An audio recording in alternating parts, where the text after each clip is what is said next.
Hello there everyone, and welcome back to Void Door Studios, where today I'm going to start a series that I've been meaning to do for a little while. And if you can't guess by the title, it's I'm new, what do I do? And the purpose of this series is, if you're new to the hobby, what exactly are you getting into, I'll be answering questions as accurately as I can, based on my experience from being in the hobby for around about 10 years or so, playing various different tabletop games, and just the kind of things you can expect, and maybe make it a little easier, a bit more fun to get into. That's the hope, anyway. So I decided to start off with the first question, which almost every single parent will ask their child: how much will this cost me? Now, I did try and make a video earlier speculating roughly how much it would cost making different armies and such, but then I had an epiphany. Perhaps the best thing to do is not actually tell you, but show you. And I figured, as one of the most popular tabletop games are the ones produced by Games Workshop, at present at least, I figured I would show you what kind of cost you're going to get into when you buy a brand new army.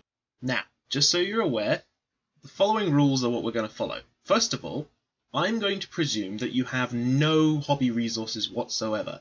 So that means this first army you're going to buy, you're going to need paint, you're going to need brushes, you're going to need all the dice, tape measures, all that jazz, and we're just going to show you what the cost is for a Games Workshop army. Now, I'm going to go with Space Marines, not because necessarily it's my favourite army to collect, but actually because 9 times out of 10, GW staff tend to try and persuade you more towards the Games Workshop Space Marine range, because it's by far their largest range of miniatures, and obviously they want to get the most amount of money out of you, which is fine, that's their company policy. But also, Space Marines are actually a really good starter army anyway, especially if you have never played a tabletop game before, and Space Marines are very easy to adapt, so if you have a colour scheme you don't like that you made originally, you can actually swap it over to something different very, very quickly. For example, the first Space Marines I collected, I painted them to look like Ultramarines because, well, they seemed cool at the time. I changed that eventually, and I went through Space Wolves to my Black Templars, as you see behind me. So I'm going to assume that you've been encouraged to collect Ultramarines for whatever reason, and we're going to work out what GW is asking when you start getting into this hobby. So here are some start collecting boxes, which range between 85 to 60 quid, depending on what you're trying to get. Especially with the new Combat Patrol boxes, which is really what GW are trying to convince you towards. Now, going with our Space Marine theme, I'm going to assume that you want Space Marines. The typical size of a Combat Patrol box is between 600 to 700 points, and a standard game of 40k is around about 1,000 points and up. Obviously, there are smaller sized games you can play. These Combat Patrol boxes are designed that you can play with them, but you're going to need a bit more than that. So, already we have a problem. We're going to need at least 2 of these boxes. So I would personally recommend... Well, if you've seen my video about these boxes, I would tell you that this is a really good one to start with, because you've got a couple characters, you've got some aggressors, and you've got some Primaris Interceptors, which, whilst you'll have to ditch the Death Watch iconography, unless that's the direction you chose to go with, that's a pretty good box to start with. And then I would probably suggest you went with something like the Blood Angels one or the Dark Angels. Probably, one or the other. But for the sake of argument, let's take this one, because it gives you a transport, which is always handy, and it means you have 2 groups of aggressors, some of those Vanguard-y dudes who, they're not all that great, but they're okay, and you get another Intercessor squad. So that's 3 troop choices already sorted and a transport. That's cool.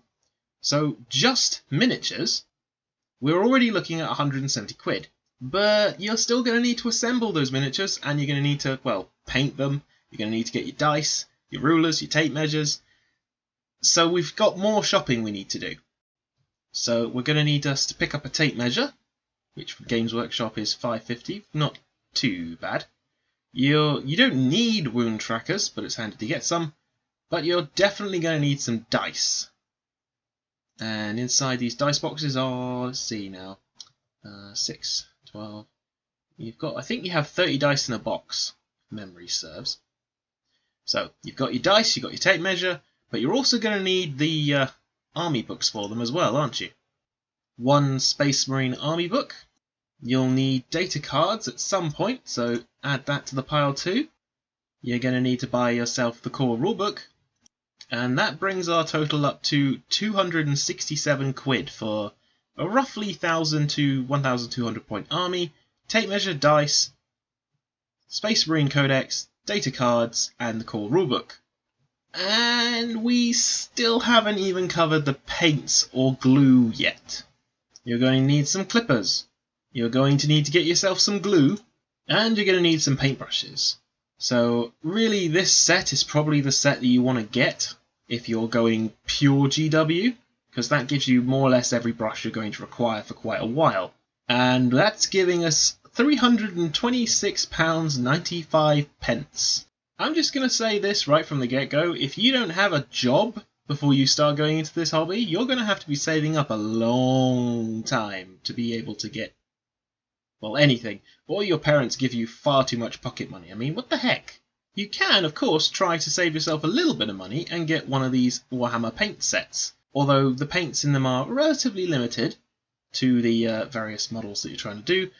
But I will say that the Space Marine one, if you're going with Ultramarines, is probably your best bet, and it will cover most of your bases. And you're going to need spray paint. Now, as you're being Ultra Smurfs, you could probably save yourself a lot of time and just get a Macragge blue one. That's what I would recommend anyway.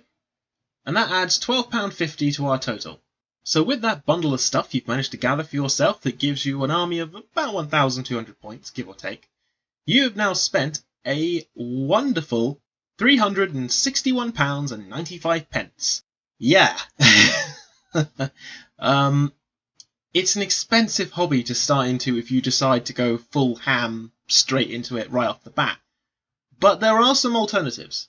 First of all, there are various magazines that GW have out that are doing miniatures and paints in relatively manageable sized chunks. And honestly, I would strongly recommend that you don't just buy everything all at once right off the bat. First of all, you'll have so much plastic in front of you that you're going to get confused, bewildered, and it'll get frustrating really quickly. It's much better for you to have smaller projects to start with, and then you can move on to bigger things as you go, as nothing is more demoralizing than having tons and tons and tons of unpainted miniatures in front of you. So I would suggest, if you can get into the hobby, that you do it on a smaller scale.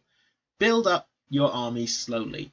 You'll be able to spend more time painting the army that you really get into. You'll have much more fun with the hobby, and you won't suffer from burnout. Burnout in this hobby is a real thing. It tends to happen when you either have too much stuff, which you don't paint, you don't finish, you don't complete, and that can make you feel a bit demoralized. And it also tends to mean that you don't enjoy it as much. I have a lot of unpainted stuff here behind me, and the main reason I don't get demoralized about it is because I'm going to get to it. And I just stick to the painting projects that I find the most fun, and I just make sure that I get around to them at some point eventually. So, as I've just proven, this is a very expensive hobby. Why get into it? Firstly, it's a really great social way to get out, especially once this lockdown is over. We need to get out and socialise again. And it's surprising how funny it can be when you play a game with someone across the table with their army, and the various hijinks ensue that the dice gods decide to throw in your way. But I would also say that if you love the world, the 40k for example, and you get into the lore and the history and the various interesting models and characters that you read about, then that's a great way to enjoy the hobby as well. It keeps you motivated, keeps you interested, and I would honestly say I have not regretted spending the money that I have. I have a ton of great memories. I have plenty of fun moments where I either play against friends or my partner with this sort of game, and it makes for a nice little thing to laugh about afterwards. So I hope this video was informative. I would strongly suggest if you do get into the hobby, you do it in gradual stages. Don't just buy everything all at once. If you can, and if you think you're up to it, sure, it's your money, go ahead. But if you're new and you want to dip your toe in, I would strongly suggest that you buy yourself maybe a single box of miniatures, whichever ones interest you the most, and then buy a couple paints, like the paint box sets, or buy some individual ones from the Games Workshop store you're in that will match the models that you want to paint, a brush, maybe 2 tops, and go from there, see what happens.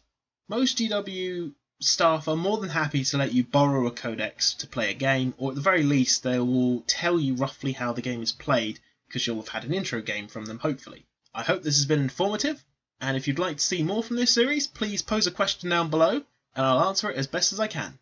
Until then, take care everyone.